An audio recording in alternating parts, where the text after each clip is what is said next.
ন্যায় শাস্ত্রেতে অভাব জাতীয় বস্তু তিন শ্রেণী ব্যবহার করি। প্রাগ অভাব, ধ্বংসাভাব, আত্যন্তিক অভাব।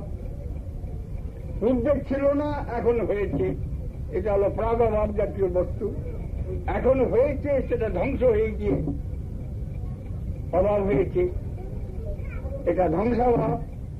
আর আত্যন্তিক অভাব পূর্বেও নাই, এখনো নাই, পরেও থাকবে না।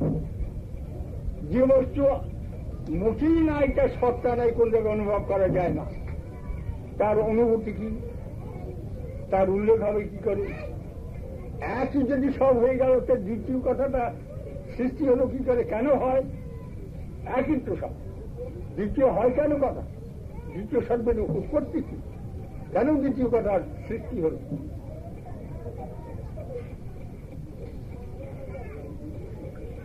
এই প্রকার বিশ্বে নাস্তিকতা উপাসনা মার্গটাকে তুলে দেওয়ার জন্য কতগুলো ওষুধ বিশেষত বাংলাদেশে অধিক পরিমাণে ভ্রমণ করে। বাংলা পার হয়ে গেলে এইসব চিন্তা অতি কম, 1% আছে কিনা সন্দেহ।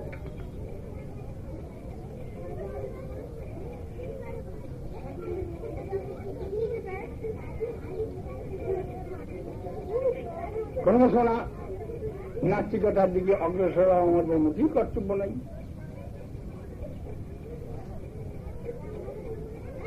সোহম, আমি সেই ব্রহ্ম ভগবান, অহং ব্রহ্মাস্মি, আমি ব্রহ্ম, সবই ব্রহ্ম হয়ে গেল। ওর থেকে মারামারি কাটাকাটি উঠে গেছে।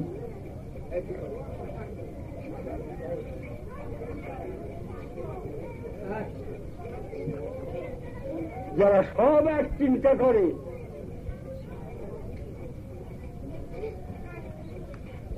তাদের উদ্ধত প্রকৃতি হয় কি করে?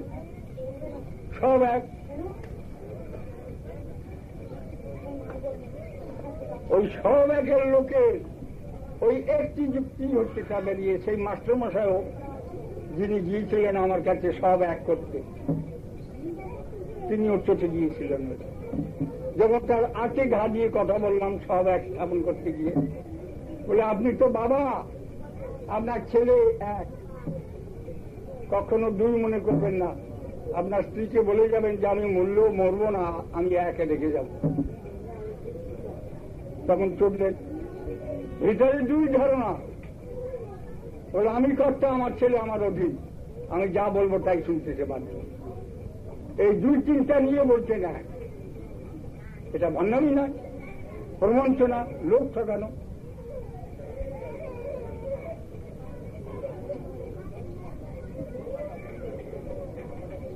এই দুর্দৈবের জগতে আপনারা খুব সাবধান হয়ে থাকবেন, সর্বদা সাবধান হয়ে থাকবেন। নাস্তিকতা শিক্ষা গ্রহণ করবেন।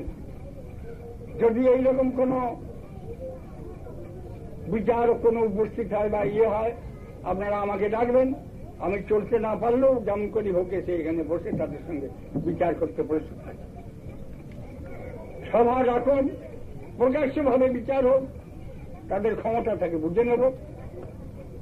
বেদ উপনিষদ তাদের একচেটিয়া গ্রন্থ নয়, তারাই পড়বেন আর কেউ পড়বে না, এই কথা নয়। আমরা বেদ উপর মহাপ্রভুর কথা শোনো না, বেদ উপনিষদের উপর ভিত্তি করে কথা। বেদ উপনিষদের কদর্য ভিত্তি নিয়ে যে সমস্ত সম্প্রদায় তৈরি হয়েছে, তারা নাস্তিক, বিপদগাম, তাদের রক্ষা করবার জন্য আমরা এসব কথা বলি।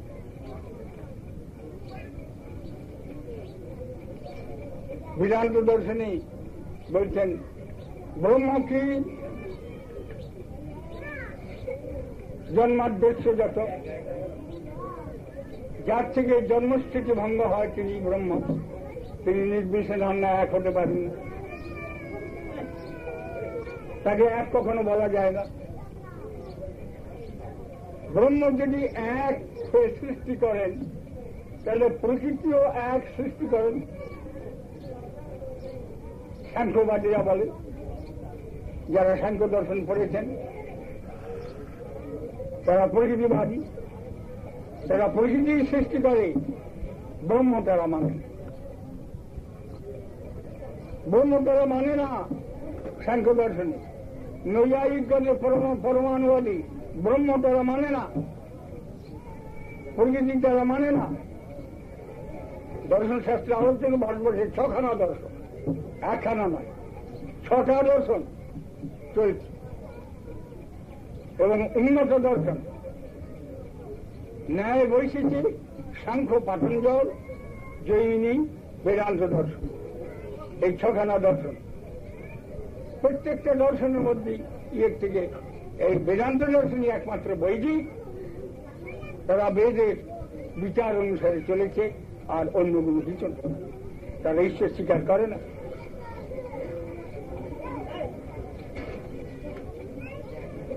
ব্রহ্মের যদি শক্তি না থাকে, নিঃশক্তি খায়, সৃষ্টি করলো কি করে? সৃষ্টি করলো কি করে? এই জন্য শঙ্করাচার্য অদ্বৈতবাদীরা বিপদে পড়ে বলছে ও জগৎটা মিথ্যা, তুমি যে দেখছো এতগুলো লোকে সব মিথ্যা, বাবা মিথ্যা, মা মিথ্যা, ভাই বন্ধু মিথ্যা, ছেলে মিথ্যা, জগৎ মিথ্যা, যা কিছু সব মিথ্যা, তোমরা যে কথাগুলো বলছো সব মিথ্যা, আমরা যা শুনছি সব মিথ্যা। একসঙ্গে ঝঞ্ঝাট চাইলে মিথ্যাবাদী হলো তারা, তাদের দর্শনটাই হল মিথ্যাবাদ, অদ্বৈতবাদ বা মিথ্যাবাদ, মিথ্যাবাদীর দর্শন।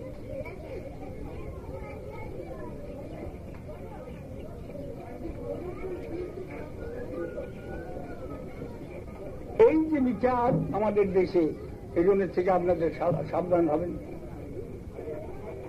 ঈশ্বরের উপাসনা, ভগবানের উপাসনা, এইটাই হচ্ছে কর্তব্য মানুষের স্বরূপের ধর্ম। তারা জীবই মানে না, জীব বলে কিছু নাই, জীব বলে কোনো জিনিসই নাই, সব ব্রহ্ম, জীব বলে কিচ্ছু নাই, মিথ্যা কথা।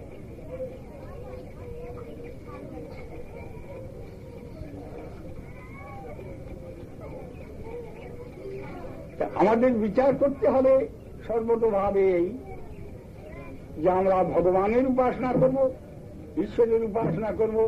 ঈশ্বর মানে অদ্বৈতবাদীর ঈশ্বর না, অদ্বৈতবাদী ঈশ্বর বলে কাকে? ব্রহ্ম মায়াগ্রস্ত হয়েছে যেটা, সেই হল ঈশ্বর। কোন হিন্দু ভগবানকে মায়াগ্রস্ত বলে? ও খ্রিস্টানরা বলে, মুসলমানরা বলে।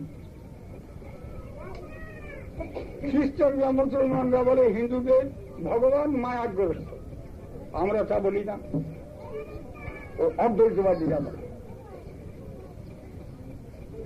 শঙ্করাচার্যের বেদান্ত দর্শনে ভাষ্য পড়ে থাকুন, বাজারে খুব পাওয়া যায়।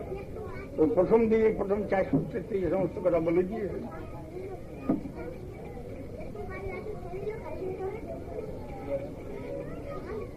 মায়াগ্রস্ত ব্রহ্মের নাম ঈশ্বর, আর এই মায়াগ্রস্ত অবস্থাটা চিরকাল থাকবে। মায়া ব্রহ্মের ঠিক আর যাবে না কোনদিন। এইরূপ মিথ্যা দর্শনের অনুগত হয়ে জীবনটাকে মিথ্যা করে দেওয়া, এই বুদ্ধিমানরা করে। সত্যবাদীরা থাকে, অদ্বৈতবাদের অন্য নাম মিথ্যাবাদ।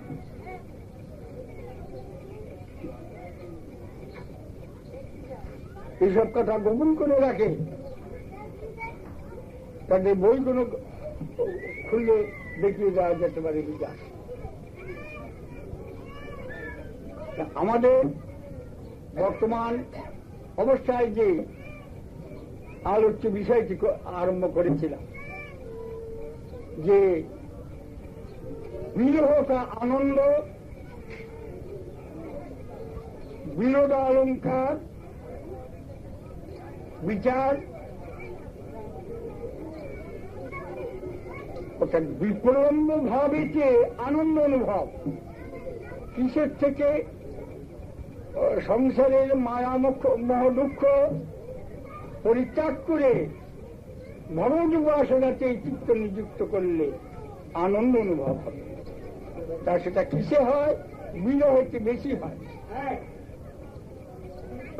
হরে কৃষ্ণ মহামন্ত্র উচ্চারণ করলে বেশি হয়। অনন্ত কোটিবার ব্রহ্ম ব্রহ্ম করে যে ফল না হয়, একবার কৃষ্ণ নাম করলে তার অনন্ত কোটি গুণ ফল বেশি হয়। এক কৃষ্ণ নাম যত পাপ হরে, পাপীর সাধ্য নাই তত পাপ করে। এখানে ব্রহ্মের কথা লেখা নেই, কোন উপনিষদে তা লেখা নেই।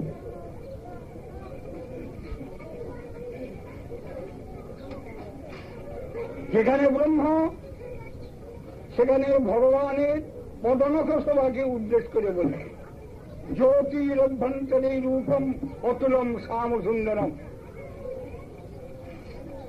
শাস্ত্রবাক্য জ্যোতির্ময় মূর্তি, তার অভ্যন্তরে শ্যাম সুন্দর, তার নখের শোভা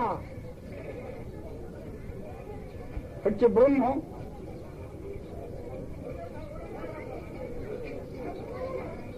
সূর্যের আলো এখন দেখা যায় না, সূর্যকে দেখা যায় না, কাটতে যেতেই সূর্য দেখা যায় না, কিন্তু সূর্য নেই বলা যাবে, সূর্যের কোন রূপ নেই বলা হবে, তার কোন দেশ নেই বলা হবে।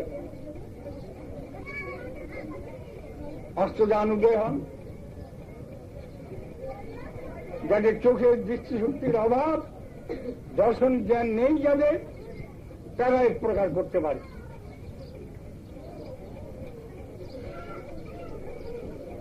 এই বিচারে আমরা এখানে দেখছি যে নরহরিপুর তিরোভাব মহোৎসব, এটা বিরহ মহোৎসব। এই মহাপুরুষের বিরহ মহোৎসবের দ্বারা আমরা মুক্তি লাভ করি, বৈকুণ্ঠে চলে যাব, বৈকুণ্ঠ লোক চলে যাব। ব্রহ্মলোক ভেদি পরব্রহ্ম পায়, ব্রহ্মলোক ভেদ করে পরব্রহ্মে যে উপস্থিত হয়ে যায় ভগবানের নাম করে।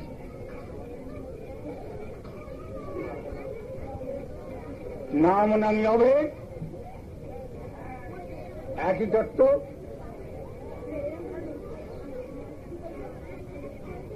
ঈশ্বরের একত্ব স্বীকৃত হয়, এবং সেই একত্বটা কি প্রকার, তার মধ্যে বহুত্ব যুক্ত এক। বহুত্ব যুক্ত একের নাম এক, বহুত্ব শূন্য এক তা মিথ্যা। ডাইভার্সিটি ইন ইউনিটি, যারা এমএ ক্লাস বি ক্লাসে ফিলসফি পড়েছেন, সেই ফিলসফির ভিতরে আছে ডাইভার্সিটি ইন ইউনিটি। ইউনিট এক, কিন্তু ডাইভার্সিটি বাদ দিলে সেই ইউনিটটা শূন্য, বৌদ্ধদের শূন্যবাদ পরিণত হয়। এক বললে এমন বুঝে যার মধ্যে বহুত্ব আছে। এক বললে কি ওই এক লিখে এক লিখলাম, না ইংরেজিতে ওয়ান দিলাম, বা একটা টান দিলাম বুঝলো, বা হিন্দিতে এক লিখলাম, বা এক বললে বুঝায় কি, একের তাৎপর্য কি, এটা বুঝতে হবে, বিচার করতে হবে। এক বলাটা মিথ্যা, এক একটা মিথ্যা সংজ্ঞা।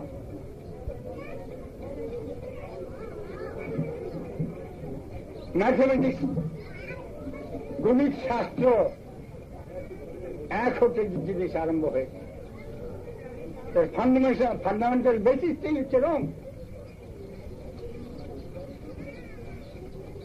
ইউক্লিডের থিওরি, ফান্ডামেন্টাল বেসিসটাই রং।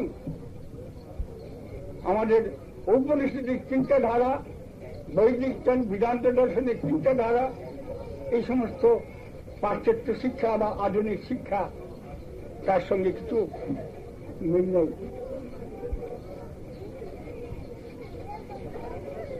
গণিত শাস্ত্রে বলে 2 আর 2 4 হয়,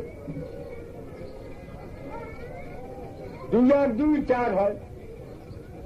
আমি বলছি 2 আর 2 4 হয় না, প্রমাণ করে দেখিয়ে দিতে পারি।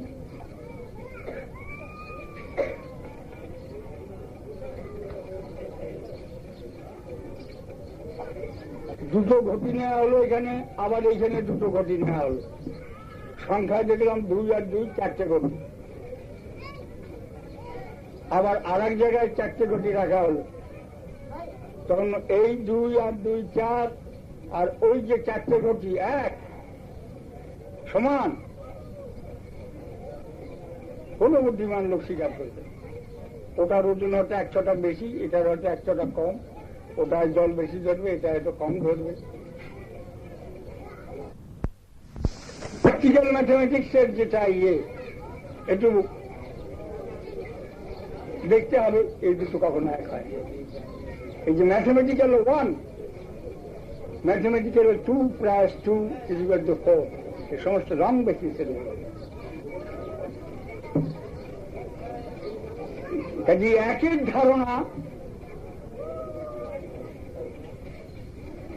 ধারণা ভণ্ড, নাস্তিক, অশিক্ষিত বর্বরদের মুখ থেকে এই চিন্তার সত্তা শুনতে পায়।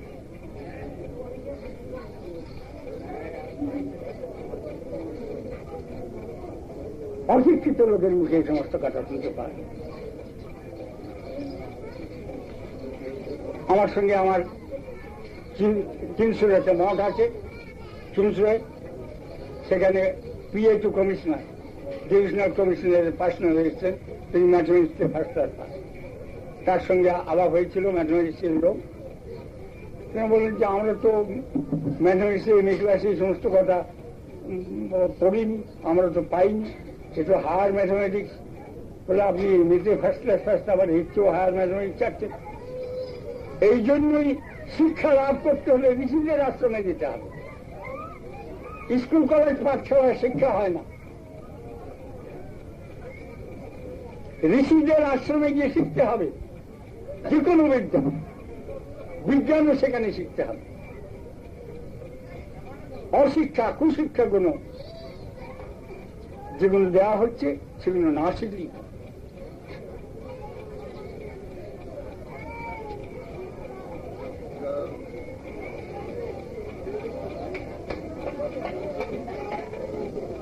বিশ্বে এইরকম অভাব, জ্ঞানের অভাব চলে। আপনারা শুনে আর একটা আশ্চর্য হবেন, বেদান্ত দর্শন জ্ঞানবাদের উপর স্থাপিত হয়েছে। এই শঙ্করাচার্য, আমি যখন কানপুর গিয়েছিলাম তখন ব্রাহ্মণ সমাজ হলে বক্তৃতা, ভাগবত ধর্মের বক্তৃতা হবে। আমার পূর্ববর্তী বক্তা ছিলেন পুরী মহারাজ, তিনি ভাগবত ধর্ম বলতে গিয়ে শ্রীমদ ভাগবতের কথা বললেন, শ্রীমদ ভাগবতের আলোচনা করলেন। তার মধ্যে প্রেসিডেন্ট ছিলেন কৃষ্ণ ঘোষ, খুব বড় একটা প্রধান ব্যক্তি কানপুরে। তিনি প্রিসাইড, তিনি বললেন এটা আমরা খুব আশ্চর্যান্বিত হচ্ছি, শ্রীমদ ভাগবতকে আপনারা বেদান্তের ভাষ্য বলেন, কিন্তু বেদান্ত দর্শনে কৃষ্ণের কোনো কথা নাই, অথচ এটা কি করে তার ভাষ্য হলো?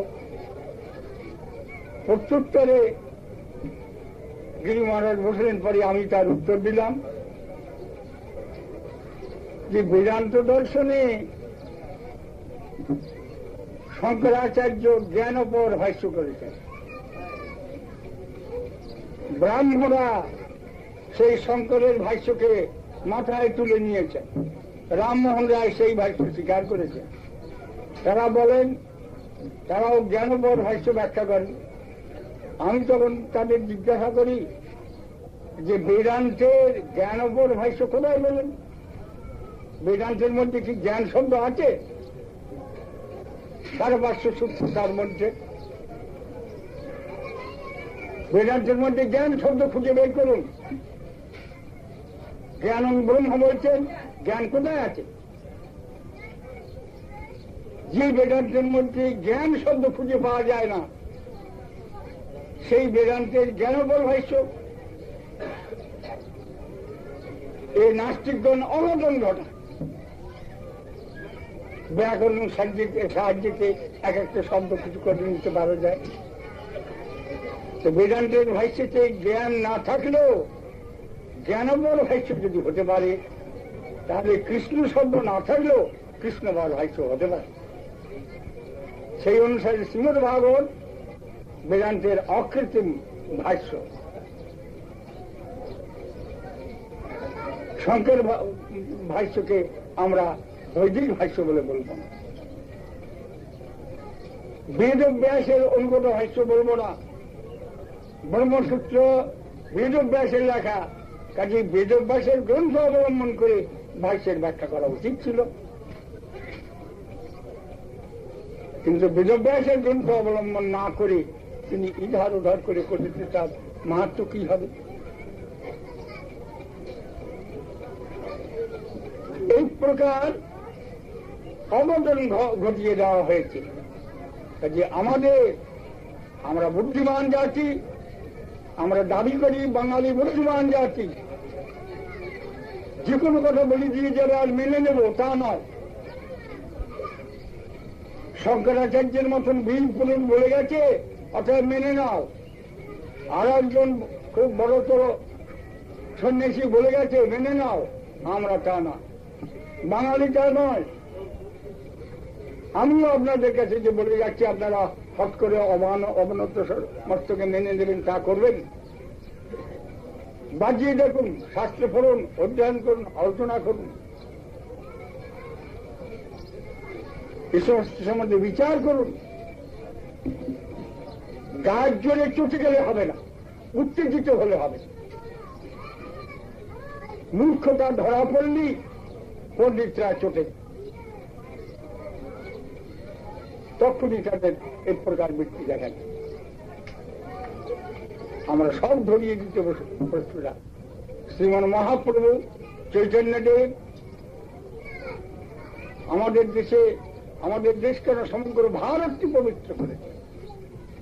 আমরা যে মহাপুরুষের বিদায় তিথিতে উপস্থিত হয়েছি, এই মহাপুরুষ তার ঐকান্তিক অনুগত। অদ্বৈতবাদকে ছুটকার করে উড়িয়ে দিয়ে আনো, 10 মিনিটের বেশি লাগে। কেন মিথ্যা ধর্ম, মিথ্যা উপাখ্যান এ কতদিন চলে? ভারতবর্ষের মধ্যে বৈষ্ণব সম্প্রদায় 4টি সম্প্রদায়, শ্রী ব্রহ্মরুদ্র সনক, সকলেই শঙ্কর দর্শনটাকে উড়িয়ে দিয়েছে বলে এটা নাস্তিক দর্শন। নাস্তিক কেন বলা হয়? সে বলছে নাস্তিক জগৎ নাই, মনুষ্য নাই, গাছপালা নাই, সভা সমিতি নাই, পৃথিবী নাই, নাস্তিক হল। ভগবানও নাই।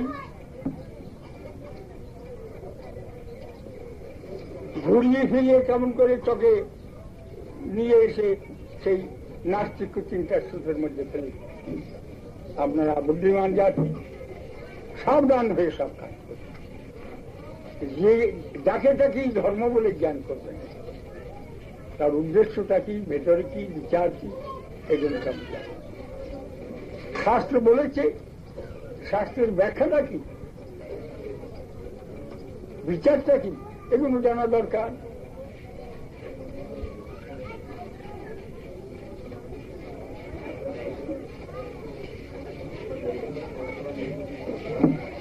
যাক, আজকে বলে আমি আপনাদের অনেক সময় নিলাম। আপনারা এই মহাপুরুষের জীবনী আলোচনা করবেন, এই মহাপুরুষের কৃপা লাভ করবার জন্য চেষ্টা করবেন। পৃথিবীতে জন্মগ্রহণ করলেই তার পিতা মাতা, ভাই বন্ধু, আত্মীয় স্বজন থাকে, তারা পরমসৌভাগ্যবান যে এই মহাপুরুষ এই সংসারে জন্মগ্রহণ করে। গুরুং পবিত্রম জননী চিতার ক্ষণজন্মা পুরুষ, এদের নাম স্মরণ করলে অদ্বৈতবাদের ন্যায় পাপ বিজড়িত হয়ে যায়, দুর্বাসনা কুবাসনা বিজড়িত হয়ে যায়। কাজে আমরা আজকে আপনাদের আর নেব না। তাই এইখানে যে আমি বলছিলাম যে কৃষ্ণগোপাল বাবু তার পিতৃতর্পণ না করে এর যে বিরহ তিথি উদযাপন করেন বেশ ঘটা করে বৈষ্ণবদের এনে বৈষ্ণব সেবা ধর্ম প্রচার প্রচুর সাহায্য হয়। ভগবান পরম আশীর্বাদ করে তার উন্নতি করে দেবেন। আমি এদের বলেছি যে তোমরা নরই ঠাকুরের পরিবার, তোমাদের কখনো কষ্ট হবে, আর্থিক লৌকিক সামাজিক কষ্ট তোমাদের কখনো হবে না। মহাপুরুষের আশীর্বাদে তোমরা উদ্ধার পেয়ে যাবে। যারা এই উৎসবে যোগদান করবেন তাদের সব মঙ্গল হয়ে যাবে। অধারণা কুধারণা বিধারণা সব জড়িত হয়ে যাবে। তাই আমি মহাপুরুষ নরেশদার নিকট প্রার্থনা জানাই, এই নরেশদা তুমি তোমার এই 800 জনের দেশের লোকের প্রতি কৃপা বর্ষণ করো, তারা ভগবত ভক্তিতে সব প্রতি বাঞ্ছা কল্পতরু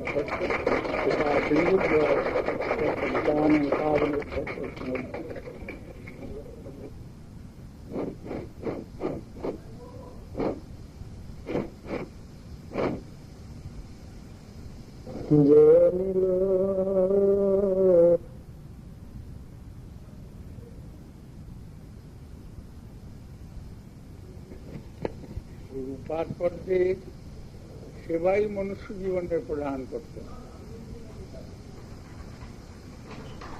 বেদ শাস্ত্র যত কিছু আলোচনা করা যায়, গুরুপাদ পদ্মের সেবা ব্যতীত অন্য কোনো কৃত্যের কথা কিছু লেখা নেই। যে কোনো শাস্ত্রই হোক না কেন, শাস্ত্র হোক, শাক্ত হোক, সৌর হোক, গানবট্ট হোক, যে দিকে শৈব হোক, যে কোনো উপাসনা হোক, প্রত্যেক উপাসনাতেই গুরুপাদ পদ্মের প্রতি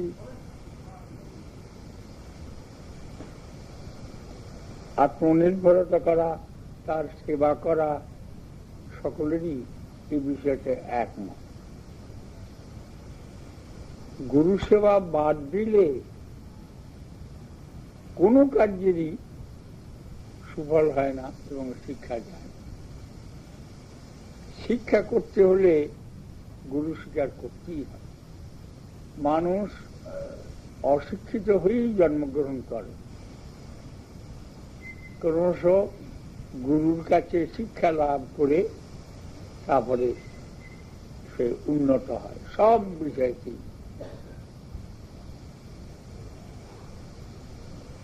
বিজ্ঞান শিখতে হলেও গুরুর দরকার, অজ্ঞান শিখতে হলেও গুরুর দরকার, কুজ্ঞান শিখতে হলেও গুরুর দরকার। যে যাই করুক না কেন, তার শিক্ষা বিভাগে গুরু না হলে সে ভজনে অগ্রসর হতে পারে না। তা এই জন্য সিদ্ধান্ত সরস্বতী ঠাকুর আমাদের গুরুপাদ পদ্ম, তিনি খুব নির্ভীক কণ্ঠে সকলকে শিক্ষা দিয়েছেন যে গুরুপদাশ্রয় করো।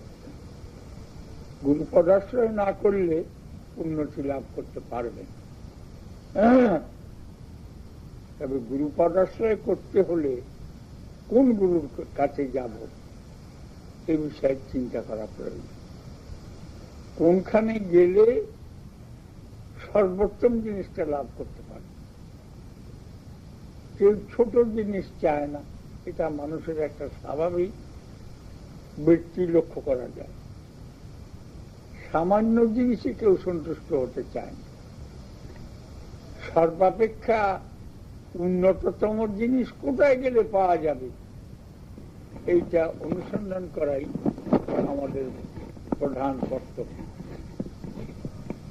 তবে এই প্রধান জিনিস আমরা সকলেই নেব, সবটাই আমার পক্ষে ভালো এই প্রধানের বিচারটার মধ্যেই গন্ডগোল ঢুকে গেছে।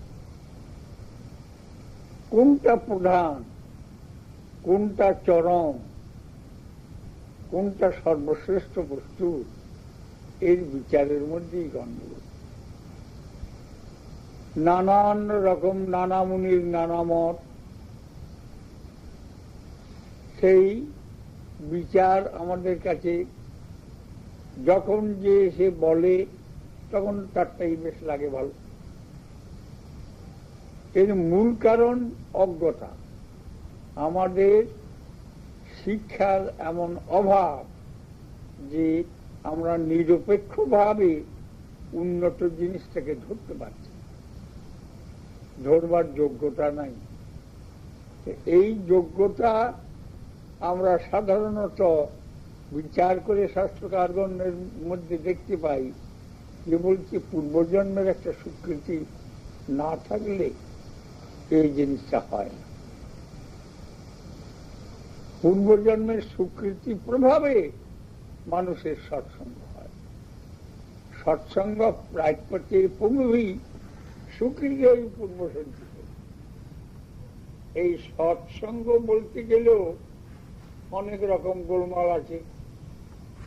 সৎ শব্দটা নিয়ে নানা রকম মারামারি। সৎ কাকে বলে? যারা অসৎ তারাই এখন সৎ হয়ে পড়ে। সব সৎসঙ্গে এসো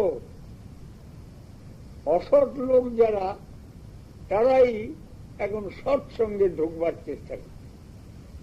তারা একটা সৎসঙ্গ তৈরি করে নিয়েছে, শব্দগুলোর সুযোগ নিয়ে অসৎ লোক অসৎ কার্যের প্রশ্রয় দিচ্ছে, জগৎকে অসৎ পথে নিয়ে যাচ্ছে। আমরা সৎসঙ্গী, ভেতরে ভেতরে অসৎসঙ্গী। খুঁজে দেখতে গেলে তাদের মতন অসৎ আর দুনিয়ায় পাওয়া যাবে না। আজকাল কলিকালে, কলি শব্দ হচ্ছে বিবাদ, কালটাই হলো বিবাদের কাল। সত্য কথাটাকে নানাভাবে আচ্ছন্ন করে দেয়। আমাদের গুরুপাদ এই বিষয়কে সিংহস্বরূপ ছিল। অত্যন্ত জোরে বীরের থেকেও বীরত্বের সেই সত্য কথাটা প্রচার করে কারো মুখের দিকে তাকাননি। রাজা অসন্তুষ্ট হবে, প্রজা অসন্তুষ্ট হবে, দেশবাসী অসন্তুষ্ট হবে, শিক্ষিত সমাজ অসন্তুষ্ট হবে, সৈন্য বিভাগ অসন্তুষ্ট হবে, এ কোনো দিকে তাকাননি। তিনি বীরের ন্যায় সত্য কথাটা বলেছেন নির্ভীক কণ্ঠে। নির্ভীক কণ্ঠে সত্য কথাটা বলেছেন। এই জন্য তিনি দৈনিক পত্রিকা বের করেছিলেন, নদিয়া প্রকাশ, সাপ্তাহিক পত্রিকা বের করেছিলেন, গৌড়ীয়, মাসিক পত্রিকা অনেকগুলো প্রকাশ করেছিলেন ভিন্ন ভিন্ন ভাষায়।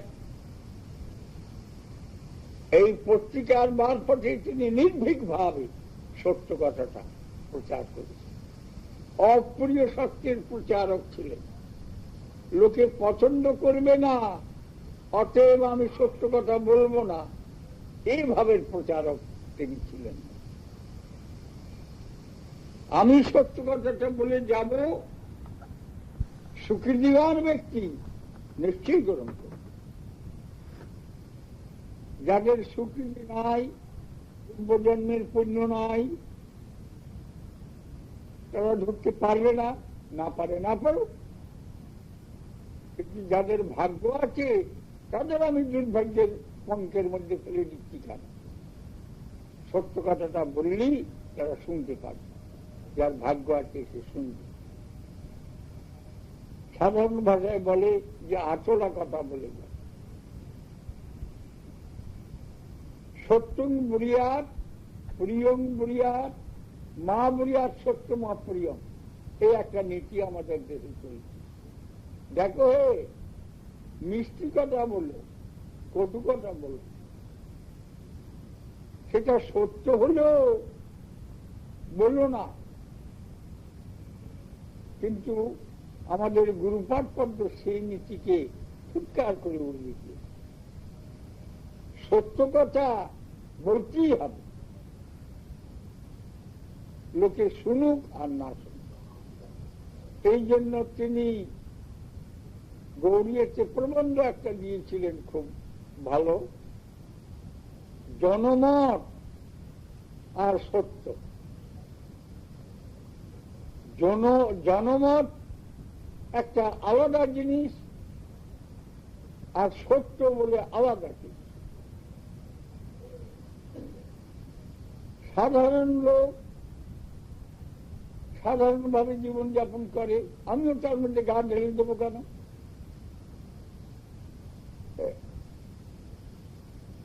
আমি সেভাবে জীবনযাপন করবো কেন? আমার জীবন এমন একটা জীবন, মূল্যবান জীবন, সেই জিনিসটা জলে ভাসিয়ে দেব? ভগবানের সত্য কথাটা লোককে জানতে দেব না, চাপা দিয়ে দেব?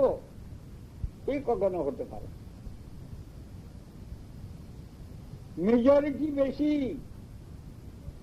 মেজরিটি মানতেই হবে। কাজী লোকের প্রিয় করে ধর্ম তৈরি করো, এই ধর্মকে ধর্ম বলা হয় না। বাউল সম্প্রদায় একটা গল্প আছে, তারা বলে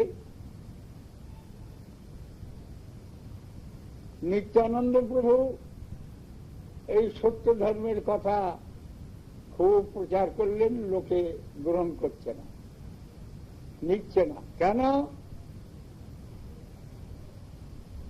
তোমরা মাছ, মাংস, পেঁয়াজ, রসুন কিচ্ছু খেও না, পান, বিড়ি, তামাক কিচ্ছু খেও না, কঠোরতা অবলম্বন করো, স্ত্রীলোকের মোহেতে মুগ্ধ হও না, এই প্রকার হলে হবে না, কনক কামিনীতে মুগ্ধ হও না, মাছ মাংস খেও না, এই বলতে লাগলেন। তখন বাউলরা বলে যে এইভাবে যখন ধর্ম প্রচার আরম্ভ হলো, কেউ মহাপ্রভুর কথা গ্রহণ করছে না। তখন নিত্যানন্দ প্রভুর নাম করে একটা গল্প সাজিয়েছে, যে কি ভর যুবতীর কোল, মাগুর মাছের ঝোল, আর হরি হরি বল। আমরা কলকাতায় এক গোসাইয়ের বক্তৃতা শুনে এসেছি, তিনিও সেই সভায় বক্তৃতায় বলেছিলেন যে হরিনাম যেমন করেই করো না কেন, ফল হবে। আজকালকার জাতি গোস্বামীগণের বা বাবাজিগণের এই হলো বিচার। বাউল মত নিয়ে বলছে যে শুয়ার খাও, গরু খাও, আর হরি হরি বলো। আমাদের ডিএল রায় একটি রহস্য করে গান রচনা করেছিলেন থিয়েটারে। আহাতি বা মানিয়ে ছেড়ে মদের সঙ্গে হরিনাম, এক হাতে হরিনামের ঝোলা আর এক হাতে মদের বোতল। মদ খাও আর হরিনাম করো, সিদ্ধি লাভ হয়ে যাবে। এই অসৎ সম্প্রদায় কলির প্রভাবে এইরকম ভাবে প্রবল হয়ে উঠেছে। এই আমাদের গুরুপাদ পদ্ম, যার প্রতিমূর্তি মন্দিরের ভিতরে রয়েছেন, যিনি বসে আছেন, তিনি ভদ্রগম্ভীর এই সমস্ত কথার প্রতিবাদ করেন। এসব শয়তানের উক্তি, শয়তানগুলো লোক সংগ্রহ করবার জন্য ধর্মের একটা লোকপ্রিয়কর ব্যাপার একটা পেশ দিয়ে দিচ্ছে, সর্বনাশ হয়ে যাবে তাকে। লোকের গ্রহণ করবার মতন করে দিতে হবে। কেউ কেউ আমাদের কাছে এসে বলছেন, মানে আপনাদের এত কঠোর কথা নেবে কে? জগৎ এখন তাই না, এখন লোকে যাতে নিতে পারে সেই রকম করে আপনারা দিন। সেরকম করে দিতে গেলে লোকগুলোকে ভাঙিয়ে দিতে হবে, গঙ্গায় ডুবিয়ে দিতে হবে। জেনে শুনে ডাক্তার বিষ খাওয়াতে পারে না, যে বিষ খেলে মৃত্যু হবে সে বিষ কখনো ডাক্তার দিতে পারে না, রোগী চাইলেও দেবে না। কাজে সর্বক্ষণ কঠোরতা অবলম্বন করতে হবে, ভগবানের জন্য সর্বস্ব পরিত্যাগ করতে হবে, নিজের কুপ্রবৃত্তিগুলো ছেড়ে দিতে হবে, নিজের মনের সংসারী ধারা পরিবর্তন করতে হবে। কেউ কেউ বলছেন কৃষ্ণ মরে গেছে, রামচন্দ্র মরে গেছে, মহাপ্রভু মরে গেছে, বরাহদেব মরে গেছে, 10 অবতার মরে গেছে, সেগুলো আর দেখা নাই, পাত্তা নাই। এখন তোমরা আমাকেই ভগবান বলে মানো, আমি সৎ সম্প্রদায়। এইসব অসৎ চিন্তাধারা মানুষকে ভুগিয়ে দিচ্ছে, আর তারাও ব্যক্তিকে সাহিত্য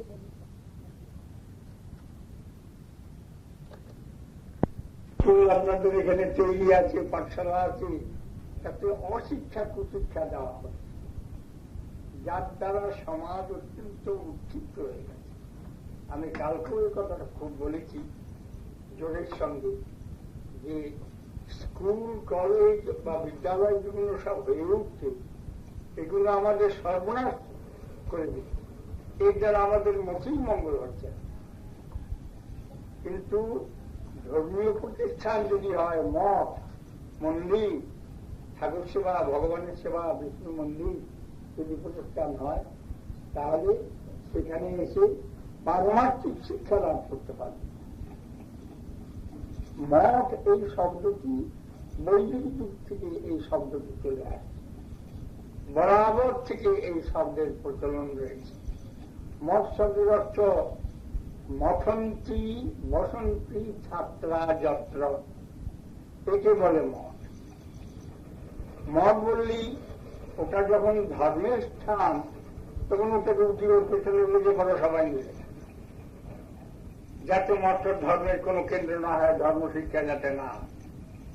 তার কেউ যদি বলে যে স্কুল হতে দেবো না, স্কুলের থেকে সব লোকের দুষ্টুমি শিক্ষা হচ্ছে, চুরি ডাকাতি শিক্ষা হচ্ছে, কাজী ও শিক্ষা আমরা দেব না।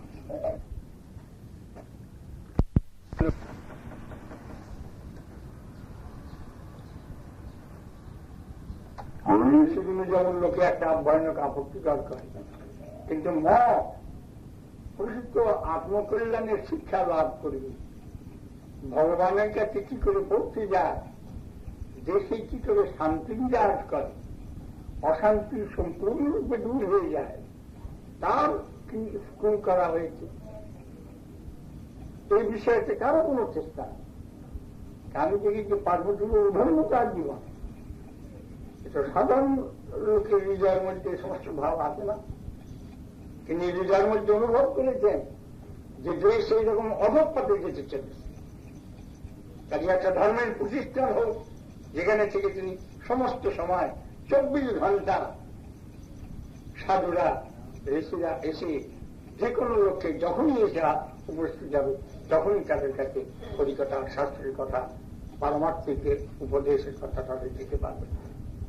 এখন হয়তো আমরা একদিনের জন্য এসেছি, কিন্তু এখানে স্থায়ীভাবে মঠ হবে। আপনারা যে কোনো সময় এই মঠে এসে আপনাদের হৃদয়ের কথা খুলে বলতে পারবেন, চিত্রের আদান প্রদান করতে পারবেন, কি করে প্রকৃত মঙ্গল হতে পারে, শান্তি কি করে পেতে পারেন, এ সমস্ত সম্বন্ধে আলোচনা হবে। তার জন্য আমরা গৌড়ীয় বেদান্ত সমিতি থেকে নবদ্বীপ থেকে এখানে এসে এখানে একটি কেন্দ্র স্থাপন করি। তিনি আজকে সেই দলিল রেজিস্ট্রি করে দিয়েছেন, কাজেই তিনিও ধন্য। আর এই গ্রামও ধন্য। স্মৃতি শাস্ত্রে এক জায়গায় একটি প্রমাণ আছে, সেখানে লেখা আছে এই যে গ্রামে বিষ্ণু মন্দির নেই সেই গ্রামের মধ্যে দিয়ে যেও না, গেলে বিপদ হবে। যে গ্রামে বিষ্ণু মন্দির নাই, ভগবানের উপাসনার মন্দির নাই, সেই গ্রামের মধ্যে ঢুকুন, বিপদ হবে। কেন? সেখানে বিষ্ণু উপাসনা নাই, সাত্ত্বিক জীবন নাই। রাস্তা দিয়ে হেঁটে গেলে হয়তো ঠেঙাবে, লোকে গোলমাল করবে, সে গালাগালি দেবে, অসুবিধা করবে। কাজে প্রত্যেকটি গ্রামে গ্রামে বিষ্ণু মন্দির হওয়া আবশ্যক। এই বিচার অনেকদিন পরে আজ উনি পার্বতী বাবু এবং তার স্ত্রী উভয় মিলিত হয়ে দলিল সম্পাদন করেছেন এবং আজকে তার রেজিস্ট্রি হয়ে গেছে। সাব রেজিস্ট্রার কোকরাঝাড় থেকে এখানে এসে রেজিস্ট্রি করে গেছে। এটা আপনাদের খুব সুবিধা, আপনারা এসে সব সময় এই সমস্ত কথা আলোচনা করতে পারবেন। তবে আমরা আরো 2 দিন থাকবো এখানে, সেই জন্য আপনারা কালকেও আসবেন।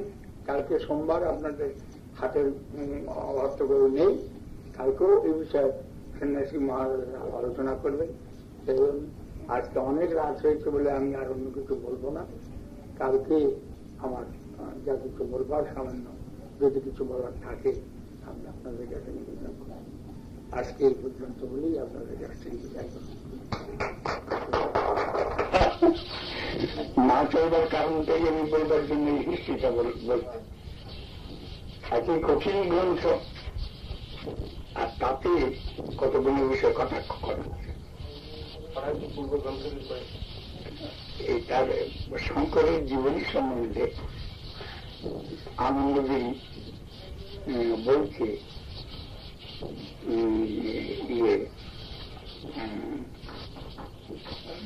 অদ্বৈতবাদের গ্রন্থ বহু অনুচরিত ওই গীতার যেমন শঙ্কর ভাষ্য আছে তেমনি আনন্দগিরির ভাষ্য আছে। এটা বাজারে পাওয়া যায়।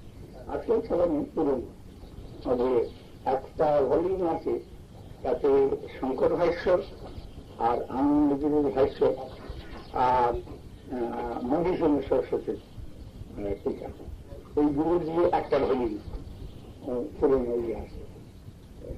নবদ্বীপে গেলে আমার লাইব্রেরি দেখতে পাবো এই সমস্ত বই। আমি সব সংগ্রহ করে রেখেছি, এগুলো সর্বোচ্চ পাওয়া যায় না। তো আমার খুব বড় লাইব্রেরি হয়ে আছে।